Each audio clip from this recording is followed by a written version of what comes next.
तर जगाचं लक्ष वेधणारा असा हा सोहळा, कारण देशातले जितके जितके भाजप शासित राज्यामधले मुख्यमंत्री आहेत ते सगळे मुख्यमंत्री हे महाराष्ट्रामध्ये येणार आहेत देवेंद्र फडणवीसांच्या शपथविधी सोहळ्यासाठी. आणि आपण बघतोय की उद्या मोठा शपथविधी सोहळा होईल आणि त्याची जय्यत तयारी देखील भाजपने केलेली आहे. आणि आज आपण बघतोय की गटनेत्या पदाची निवड झाली आणि महाराष्ट्राचे मुख्यमंत्री म्हणून देवेंद्र फडणवीस यांचं नाव अखेर फायनल करण्यात आलेलं आहे. भाजपनं केंद्रीय निरीक्षक पाठवले होते आणि देवेंद्र फडणवीस यांची आता तिसऱ्यांदा आपण बघतोय की महाराष्ट्राचे मुख्यमंत्री म्हणून नियुक्ती झालेली आहे. गेल्या अनेक दिवसांपासून देवेंद्र फडणवीसच मुख्यमंत्री होतील अशा बातम्या होत्या, अशा चर्चा होत्या आणि आज या सगळ्या बातम्या आणि चर्चांवर शिक्कामोर्तब झालेला आहे. देवेंद्र फडणवीसच उद्या महाराष्ट्र राज्याचे मुख्यमंत्री म्हणून शपथ घेणार आहेत. अर्थातच देवेंद्र फडणवीस यांची पक्ष वाढीसाठीची मेहनत आणि त्यानंतर पक्षाला मिळालेलं हे मोठं यश नक्कीच या सगळ्या विजयामध्ये कारणीभूत ठरलेलं आहे. देवेंद्र फडणवीस हे 2014 ते 2019 या कार्यकाळात 5 वर्ष मुख्यमंत्री होते.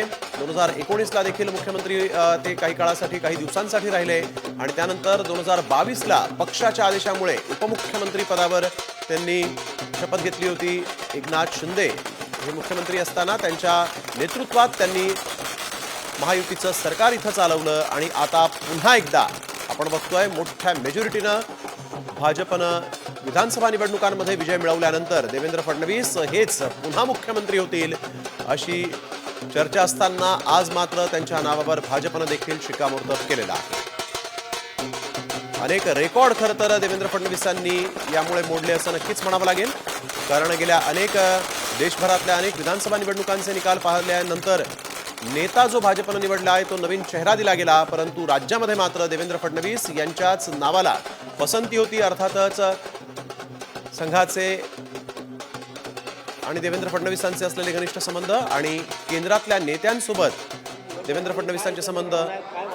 नाही, त्यांचं अभिनंदन. मी आणि चंद्रकांत दादांनी प्रस्ताव मांडला आणि विधिमंडळातल्या सर्व सदस्यांनी एकमताने देवेंद्रजीचं नाव हे निश्चित केलं. आमच्या विधिमंडळाचे गटनेते म्हणून छत्रपती शिवाजी महाराजांच्या विचारावर चालणारा शिवभक्त महाराष्ट्राच्या प्रगतीसाठी पूर्ण शक्तीने कटिबद्ध आहे. त्यांचं नाव हे चर्चेत होतं, आघाडीवर त्यांचंच नाव होतं आणि आज जेव्हा त्यांच्या नावाची घोषणा झाली तेव्हा आपण बघितलं की सभागृहाचं वातावरणच बदलून गेलं. काय सांगता? नाही, सभागृहाचं वातावरण बदलणार आहे, कारण सर्वजण देवेंद्रजीच्या सोबत आहे. 5 वर्ष पुढची देवेंद्रजी मुख्यमंत्री असतील. काय एकंदर पुढच्या 5 वर्षासाठी चांद्यापासून बांद्यापर्यंत प्रगतीचा झंझावात असेल.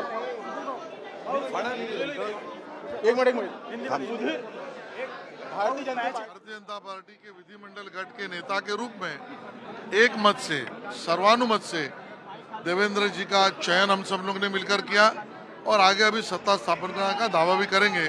हमारे लिए तो आज दिवाली है.